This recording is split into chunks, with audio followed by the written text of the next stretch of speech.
Okay, good afternoon students. Last class में मुझे लगता है छोटी लास्ट क्लास बहुत दिन पहले हुई थी, इसलिए थोड़ी क्लास डिस्टर्ब हुई है बीच में, इसके लिए सॉरी। और जैसा आप लोग का टेस्ट हुआ है और कुछ रेस्पॉन्सेज आए, आप लोग का टेस्ट अच्छा हुआ है मेरी समझ से। कुछ स्टूडेंट्स बहुत ज़्यादा अच्छे किए, जैसे कि आनंद हुआ और कुछ भी स्टूडेंट्स। कुछ स्टूडेंट का हालांकि नंबर अच्छे नहीं आए, हालांकि मैंने उनसे बात की तो सबने यही कहा कि सर कुछ प्रॉब्लम से सबकी कुछ अपनी अपनी प्रॉब्लम थी, पर ठीक है, आपने जैसा भी टेस्ट दिया। चूँकि सिलेबस 3 चैप्टर का टेस्ट एक ही साथ हुआ था, तो मैं ये भी मानता हूँ कि सारे जो मार्क्स थे इक्वली डिस्ट्रीब्यूट हो नहीं पाए। एरर से कम क्वेश्चन आए, यूनिट से टाइम से ज़्यादा आ गए, और कुछ पोर्शन से कम क्वेश्चन है, कुछ से ज़्यादा आ गए। तो अगला जो टेस्ट होगा आपका वो फिर से इन्हीं तीनों चैप्टर्स पर होगा, और वो थोड़ा लेंदी होगा ताकि हम क्वेश्चंस को और मार्क्स को इक्वली डिस्ट्रीब्यूट कर सकें। ओके, जैसा कि मैंने कहा था कि टेस्ट के बाद नए शुरू करेंगे, तो फिर हम लोग आज शुरू करते हैं। आज बेसिकली हमें शुरू करना है काइनेमेटिक्स। ठीक है, तो आज चूंकि ये इंट्रोडक्शन लेसन है, तो बहुत ही इजी वे में मैं आपको बताऊंगा। आज एकदम बेसिक बेसिक, कोई भी ऐसी चीज़ नहीं पढ़ेंगे जो आपको कोई कन्फ्यूज़ करेगी। एकदम एक इजी मैनर में सभी चीज़ों को समझते हुए चलेंगे। ओके, तो देखिए, जैसा कि मैंने आपको समझाया था, बताया था, जैसा मैंने यूनिट्स एंड डायमेंशन आप बेसिक चैप्टर है जिसका यूज़ हर वो सब में होगा। उसके बाद मैंने बताया एरर, फिर वेक्टर। तो अगर ये यूनिट्स डायमेंशन और वेक्टर अगर ये आपके क्लियर हैं, तो आपको आगे पढ़ने वाले फिजिक्स के लगभग 90% में 90% मतलब थ्योरीज में और न्यूमेरिकल्स में प्रॉब्लम नहीं होगी। अदरवाइज आप प्रॉब्लम मोर और लेस हर जगह लगभग फेस करेंगे ही करेंगे।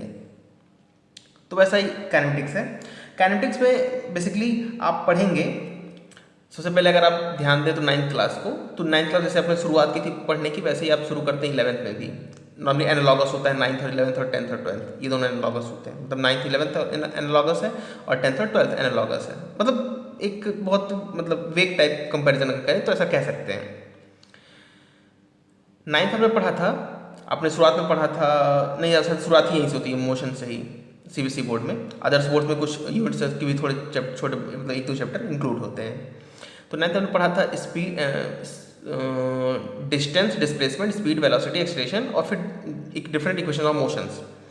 तो वो जो आपने चीज़ें पढ़ी थी वही आपको बेसिकली एक ब्रॉड वे में, मतलब ऐसा तो नहीं कहूँगा कि आप वही सारी चीज़ें पढ़ेंगे, नहीं, उस पूरे मतलब टॉपिक्स के एनालॉगस पार्ट को 11th के टर्म्स में एक ब्रॉड वे में पढ़ेंगे।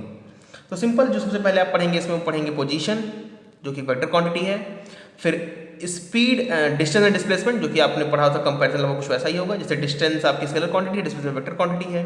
फिर speed and velocity, speed scalar quantity है, वेलोसिटी वेक्टर क्वांटिटी है, और दोनों के यूनिट सेम होते हैं। स्पीड वेलोसिटी की यूनिट भी सेम है और डिस्टेंस डिस्प्लेसमेंट के भी यूनिट सेम है, और डायमेंशन भी।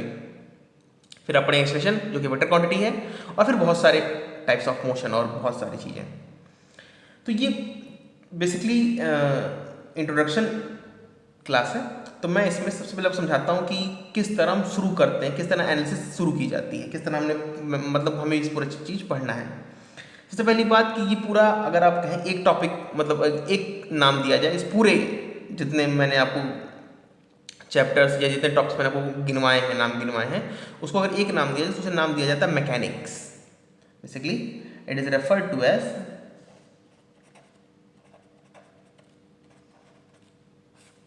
मैकेनिक्स। ओके, मैकेनिक्स का मतलब होता है बेसिकली स्टडी ऑफ मोशन। अगर एक सिंपल वे में आपसे कहूँ what do you mean mechanics, तो you can say study of motion. Motion या फिर रीजन ऑफ मोशन, या फिर various factors which involve for the motion, इन सभी मतलब मोशन से जुड़ी सभी चीज़ों को पढ़ने को मैकेनिक्स कहते हैं। सिंपल मैकेनिक्स को फर्दर 3 पार्ट्स में क्लासिफाई किया गया है, मतलब इसको 3 कैटेगरी में क्लासिफाई किया ताकि हम इसे और इजी समझ सकें। तो ये 3 कैटेगरीज हैं।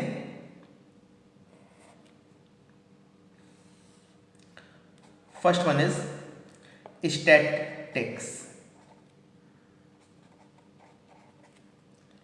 Okay. Second one is kinematics,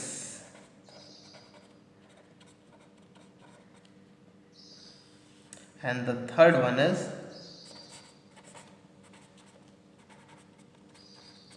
dynamics. Okay, statics, kinetics, dynamics, ये 3 क्लासिफिकेशन है मैकेनिक्स के। ओके, 3 पार्ट में बांटा गया है। 3 पार्ट में बांटने का बेसिकली मोटो इतना ही है ताकि हम इन चीज़ों को ईजिली समझ सकें, इनको ईजी पढ़ सकें। ये स्टैटिक सबसे इजी है। स्टैटिक्स मतलब होता है एट रेस्ट, कोई बॉडी अगर रेस्ट में है तो उसकी स्टडी को स्टैटिक्स कहते हैं। सिंपल से कुछ पढ़ना नहीं है आपको। अगर कोई बॉडी रेस्ट में है, रेस्ट में मतलब उसकी स्पीड भी जीरो होगी, उसका डिस्प्लेसमेंट भी जीरो होगा, उसका डिस्टेंस भी जीरो होगा, वेलोसिटी भी जीरो होगी, उसका एक्सेलरेशन भी जीरो होगा, उस पर लगने वाला नेट फोर्स भी जीरो होगा। नेट फोर्स जीरो होगा, ये ध्यान रखिएगा। मतलब अगर आप नेट फोर्स जीरो होना और कोई फोर्स ना लगना, ये दो अलग अलग बातें हैं। हालांकि इस बारे में क्लियर समझेंगे, लेकिन अभी आप मान लीजिए कि ये दोनों अलग अलग बातें हैं। क्योंकि फोर्स की वेक्टर क्वांटिटी हो सकता है दो फोर्स लग रहे हो लेकिन दोनों फोर्स कैंसिल हो जा रहे हो, और कोई फोर्स ना लगे तो ये अलग केस है। क्योंकि हाँ, दोनों में ही नेट फोर्स जीरो है, ये कंफर्म बात है, दोनों इसी में आएंगे। लेकिन फोर्स ना लगे तो ये थोड़ा ये अलग बात है, और फोर्स लग रहे हैं लेकिन नेट रिजल्टेंट जीरो, तो ये अलग केस है। स्टैटिक्स में होता है कि अगर बॉडी रेस्ट पर है तो उसकी velocity zero, speed zero, acceleration zero और फोर्स जीरो, और उस पर कोई मतलब मोशन नहीं हो रहा, तो हम उसे कहते हैं स्टैटिक्स। बॉडी सेट रेस्ट, वो स्टैटिक्स के पार्ट्स क्लास, मतलब मैकेनिक्स स्टैटिक्स पार्ट्स की क्लासिफिकेशन के अंडर में आता है। Okay, next one is kinematics. Kinematics basically आपको पढ़ना है, अगर आप ध्यान दें तो बहुत सारे सिलेबस में काइनेमेटिक्स चैप्टर मेंशन भी रहता है। ये मैकेनिक्स मेंशन नहीं रहता, काइनेमेटिक्स मेंशन रहता है। काइनेटिक्स और डायनेमिक्स दोनों मेंशन रहते हैं। काइनेमेटिक्स में बेसिकली आपको पढ़ना है मोशन के बारे में without considering the cause of motion. मतलब हम मोशन के बारे में पढ़ेंगे पर उस पार्ट को नहीं एनालाइज या इवेल्युएट करेंगे जो उसके जिसके प्रभाव या जिसके कारण मोशन हो रहा है। Okay, dynamics is the study of motion. Dynamics is the classification of mechanics under which we study the motion and also we study the cause of motion. मतलब इसमें मोशन को स्टडी करेंगे और ये भी स्टडी करेंगे, इसको भी एनालाइज करेंगे कि किसके कारण से ये मोशन हो रहा है। ये तो हुआ एक मतलब एक स्टैंडर्ड मैनर में मैंने आपको डेफिनेशन बताई। अगर सिंपल बताऊं तो देखिए, काइनेमेटिक्स में आप पढ़ेंगे वेलोसिटी, पोजीशन, स्पीड, एक्सेल, सिंपल मतलब क्या कहते हैं, सीक्वेंस बताता हूँ, इसी सीक्वेंस आप पढ़ेंगे। Position, displacement, distance, velocity, speed, acceleration, इतनी चीज़ों पढ़ने के बारे में जब इतनी चीज़ें आप पढ़ेंगे तो इसे कहा जाए काइनेमेटिक्स। और जैसे ही आप पढ़ेंगे फोर्स के बारे में, क्योंकि force is the cause of motion, आपने शायद पढ़ा होगा लोअर क्लासेस में, तो जैसे आप फोर्स पे जंप करते हैं तो डायनेमिक्स में आ जाते हैं, वो पार्ट डायनेमिक्स में आएगा, और एक्सेलरेशन तक का जो पार्ट है वो काइनेमेटिक्स में आता है। ये सिंपल मैनर मैंने समझाया। तो ये है statics and kinematics and dynamics. Okay, so let me write some, हालांकि बहुत मतलब की ज़रूरत आपको है नहीं, बट फिर भी क्लासिफिकेशन के लिए मैं आपको लिख देता हूँ, ठीक है। Okay,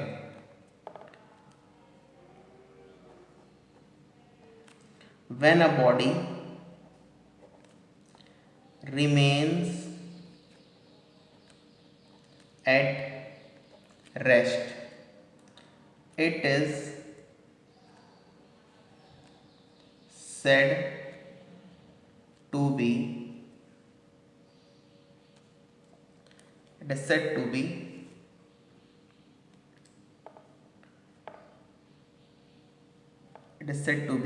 when a body is at rest, it is said to be fall under the statics classification of mechanics. Okay, जब भी बॉडी रेस्ट में होगी बेसिकली हम उसे स्टैटिक्स के अंतर्गत रखते हैं। ओके, मतलब मैकेनिक्स क्लासिफिकेशन स्टैटिक्स के अंतर्गत रखते हैं। ओके, काइनेमेटिक्स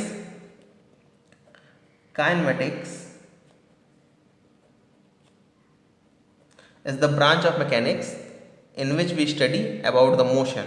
लेकिन ठीक मैं शॉर्ट में लिखता हूँ, kinematics is the study of motion without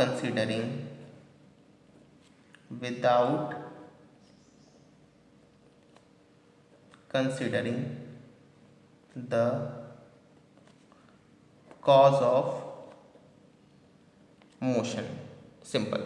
And dynamics is the branch of mechanics under which study the motion and also consider the cause of it.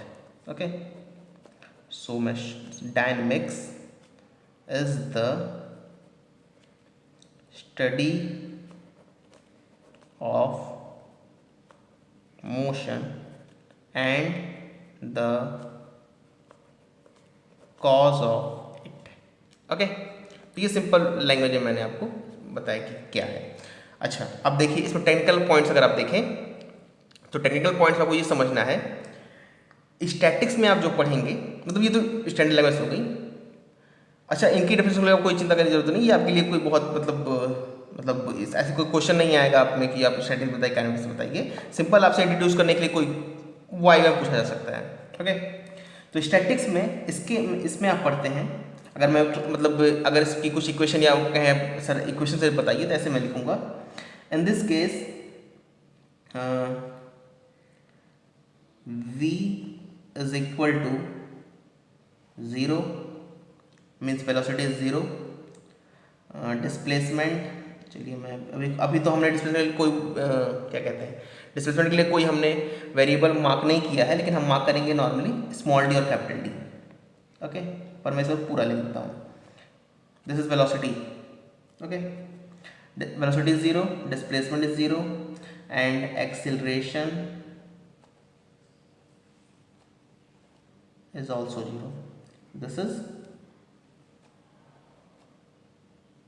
velocity. Okay, in this case इस case में हम मतलब kinetics में we will study about, इसमें हम क्या क्या देखेंगे, इसमें हम देखेंगे पोजीशन, डिस्टेंस, डिस्प्लेसमेंट,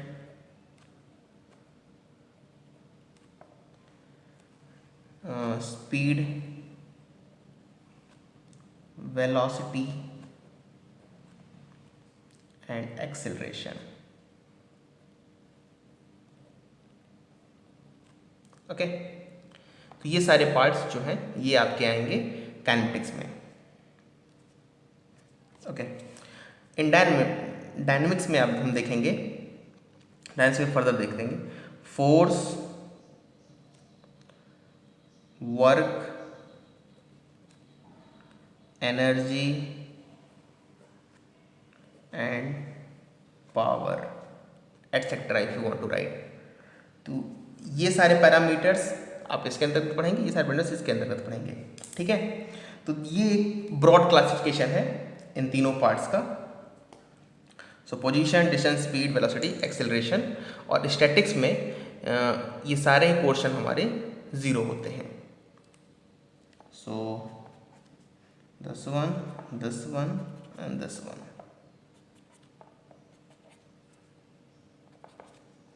ओके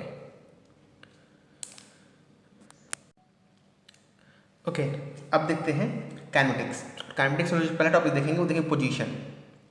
देखिए बेसिकली आपको पढ़ना काइनेटिक्स ही है, फिर बाद में डायनेमिक्स आप पढ़ेंगे फोर्स, पावर, एनर्जी, वो अलग मतलब डायनेमिक्स नाम ही नहीं, अलग टॉपिक नाम लिया जाता है। ओके, तो देखते हैं काइनेटिक्स। एक्चुअली थोड़ा लंबा टॉपिक, बहुत देर तक चलेगा, और अभी तक आपने जितना कुछ पढ़ा है उन सब का यूज़, एरर को छोड़ दीजिए तो मोर और लेस लगभग सबका यूज़ आप इसमें करेंगे। Okay, specially elementary mathematics and that also calculus, differentiation integration specially, वो सबसे कोर पार्ट है। चलिए देखते हैं पोजीशन। सिंपल पोजीशन वैसा जैसा आप मन में से कल्पना करते हैं किसी पोजीशन क्या है, लोकेशन बेसिकली मीन। तो पहला पॉइंट कि पोजीशन एक वेक्टर क्वांटिटी है और इसे हम लोग रिप्रेजेंट करेंगे पी से। ओके, हम लोग इसे इस तरह रिप्रेजेंट करेंगे, और भी किसी पर्टिकुलर क्वेश्चन अगर कोई ले लिया तो ठीक है, कोई बात नहीं, but normally we represent with small p vector quantity. First point, position is a vector quantity pointing towards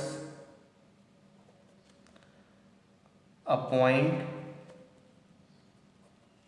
from origin. Okay, from origin, ये ध्यान रखिएगा। ओरिजिन से किसी पॉइंट की तरफ जो वेक्टर हम ड्रॉ करेंगे वही होगा पोजीशन वेक्टर। ओके, मैं वो सिंपल समझाने के लिए एक नॉर्मल 3D ड्रॉ करता हूँ। So let's say this is x, y and let's say this is z। Okay, आप सिर्फ दो कोऑर्डिनेट नहीं तीनों कोऑर्डिनेट में सोचिए। तो कहीं एक पॉइंट मान लीजिए, let's say this is p और ये ओरिजिन हुआ हमारा एक्स वाई जेड। तो ये जो होगा हमारा, let me mark it straight, okay, ये जो वेक्टर होगा यही होगा position vector of P point. Let's say P is X comma Y comma Z. तो ओपी वेक्टर जो कि है पोजीशन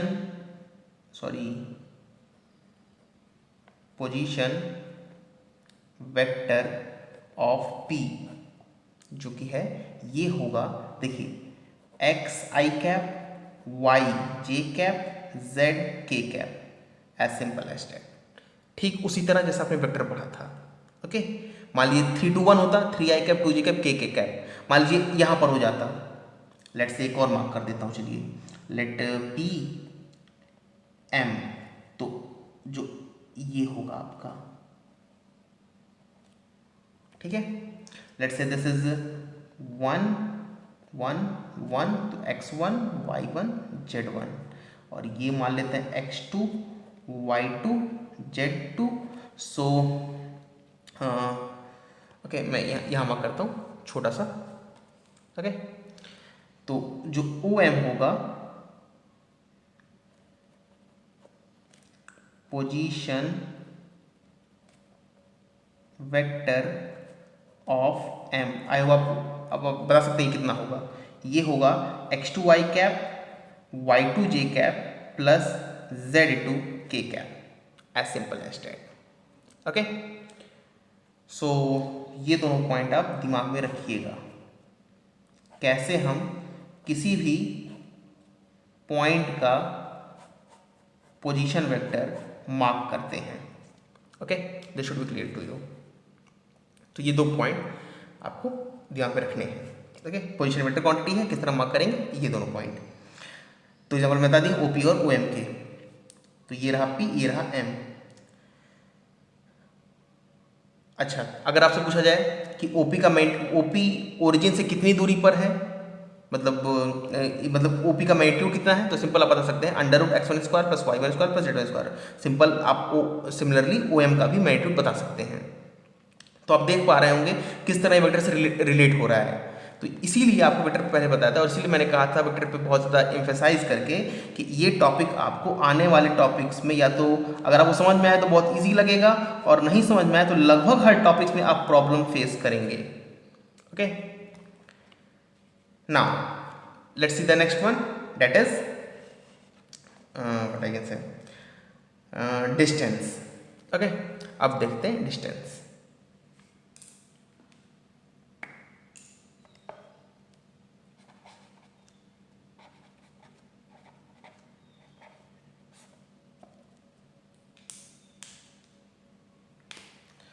डिस्टेंस देखिए, पहली बात जैसे कि आपने पढ़ा है, डिस्टेंस एक स्केलर क्वांटिटी है।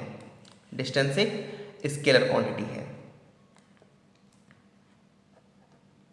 Distance is a scalar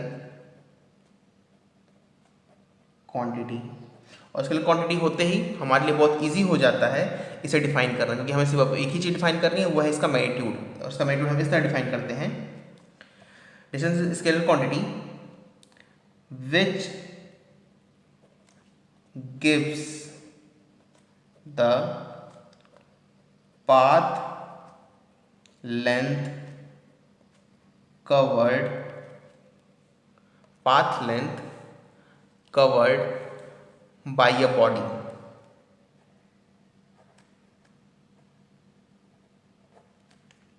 okay, कोई बॉडी कितना पाथ लेंथ कवर की है, मतलब किसी पाथ पे चलते चलते उसने कितनी पाथ लेंथ के हिसाब से दूरी कवर की है, उसी को कहते हैं डिस्टेंस। मैं एक एग्जांपल समझाता हूँ। जैसे कि देखिए, मान लीजिए let's say this is the place where I am starting A, और मुझे यहाँ तक जाना है बी, लेकिन मैं जिस पाथ से चल रहा हूँ वो कुछ इस तरह दिखाया गया है। तो देखिए, मेरी पेन से मैं जहाँ भी मार्क कर रहा हूँ वहाँ पे इंक आपको दिखाई देगी उस पैटर्न पे। तो पूरा जो इंक का लेंथ मैं मार्क कर रहा हूँ, ये पूरी लेंथ, तो ये पूरी लेंथ आप इसको इलोंगेट करके मेजर करेंगे तो यही होगा पाथ लेंथ। मतलब इस पूरी लेंथ को कहते हैं पाथ लेंथ, और यही होगा बराबर डिस्टेंस के, इसे कहते हैं डिस्टेंस। और ये चूंकि पूरी लेंथ ही है तो ये सिंपल ये कि स्केलर क्वांटिटी हुई। ओके, कुछ पॉइंट और मैं लिख देता हूं। चूंकि स्केलर क्वांटिटी है तो ये कभी भी distance can never be negative and it depends on the path taken by the body। मतलब कि जैसे मान लीजिए ये नेगेटिव नहीं, तो ये तो क्लियर हो गया कि बी को मैं कहीं भी रख दूं, जैसे मान लीजिए ए को फिक्स रखिए, बी को आप कहीं भी रख दीजिए, पाथ लेंथ कभी नेगेटिव नहीं आ सकती। भाई कुछ तुम मेजर करेंगे और आप ए पर रख दो जीरो हो जाएगा, पर जीरो से कम थोड़ी ना हो सकता है। ठीक है, आप समझ पा रहे होंगे। और ये वो मान लीजिए पाथ 1, एक और पाथ में दिखा देता हूं आपको। ये देखिए, ये हो गया पाथ 2। ऑब्वियसली आपको क्लियर हो रहा होगा कि पाथ 2 की जो लेंथ है वो पाथ 1 से ज़्यादा है, ऑब्वियसली, जो कि सही भी है। तो देखिए, दोनों ही केसेस में ए से चला बी तक पहुंचा, लेकिन दोनों केसेस में आपके डिस्टेंस अलग अलग है। क्यों? क्योंकि हमारे पाथ अलग अलग, हमने रास्ता अलग लिया है, इसलिए दूरी अलग अलग तय की है। ठीक है, अगर अलग अलग रास्ता लेंगे तो आप अलग अलग दूरी तय करेंगे, और इसी को कहते हैं डिस्टेंस, इसी को कहते हैं डिस्टेंस। ओके, अब एक पॉइंट और क्लियर कर देते हैं, फिर ये कोशिश करेंगे वीडियो ज़्यादा लंबा ना हो, तो मैं सिर्फ सिंपल एक्सप्लेन कर देता हूँ डिस्प्लेसमेंट, और फिर बाकी अगले लेक्चर में देखेंगे। Okay, so let's see one more point, that is displacement।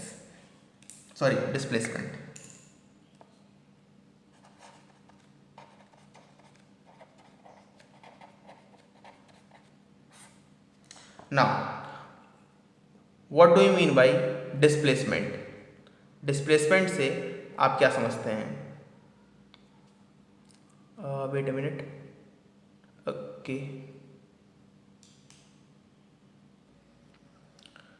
Okay, displacement पहली बात एक वेक्टर क्वांटिटी है। So first thing, displacement is a vector quantity, okay, and it gives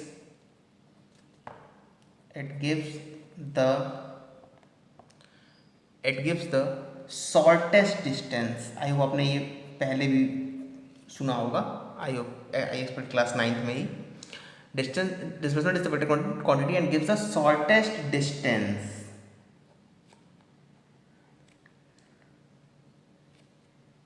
from initial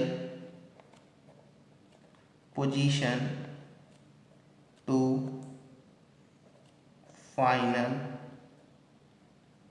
position। Okay, मैं clear करता हूँ। चलिए, what it meant by that, let's say पिछला वाला एग्जांपल देखते हैं। लेट्स से ए से शुरू करना था और हमें बी तक जाना था, तो बहुत सारे रास्ते हैं जाने के, लेकिन जब डिस्प्लेसमेंट मेज़र करते हैं तो हम ऐसे मेज़र करते हैं कि ए से बी तक जाने का जो शॉर्टेस्ट पाथ है वो क्या है, जो शॉर्टेस्ट डिस्टेंस है। तो आपको क्लियर होगा कि शॉर्टेस्ट होगा वो कुछ इस तरह होगा। सिंपल, आप ए से बी तक सीधे से चले जाइए। सिंपल आप यूँ भी समझ सकते हैं कि एयर रूट है, ओके, क्योंकि रोड कभी ऐसे एकदम सीधी थोड़ी ना होती है, पर एयर रूट जो होते हैं वो सीधे होते हैं। सारे एयर रूट भी सीधे नहीं होते, उनमें कुछ बहुत सारे मतलब कंस्ट्रेंट्स होते हैं, वो अलग मैटर है, वो अलग टेक्निकल डिस्कशन है।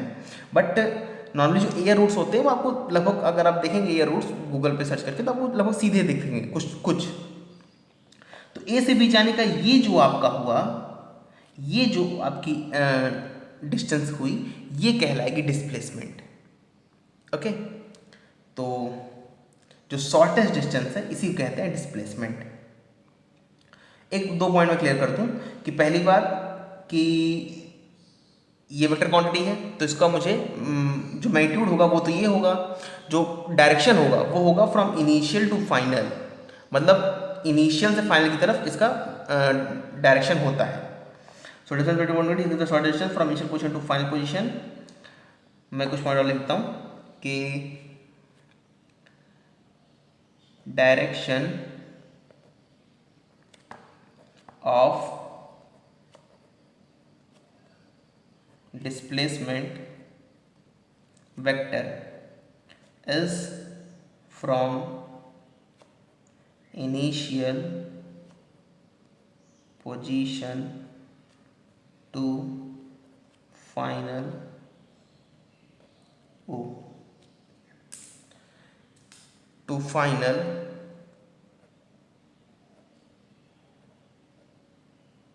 पोजीशन। ओके, सो जो डायरेक्शन होता है वो इनिशियल पोजीशन से फाइनल पोजीशन की तरफ होता है। ओके, तो एक सिंपल सा एक छोटा सा क्वेश्चन सॉल्व कर लेते हैं, फिर आई थिंक आपको एकदम ये क्लियर हो जाएगा। एक छोटा सा क्वेश्चन, आई थिंक ये मुझे शायद बताने की जरूरत ना पड़े। So the question is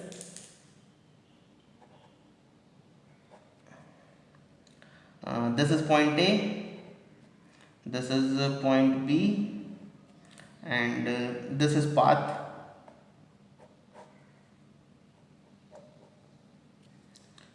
Three meter, 4 meter,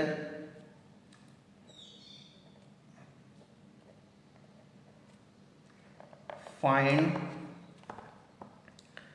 distance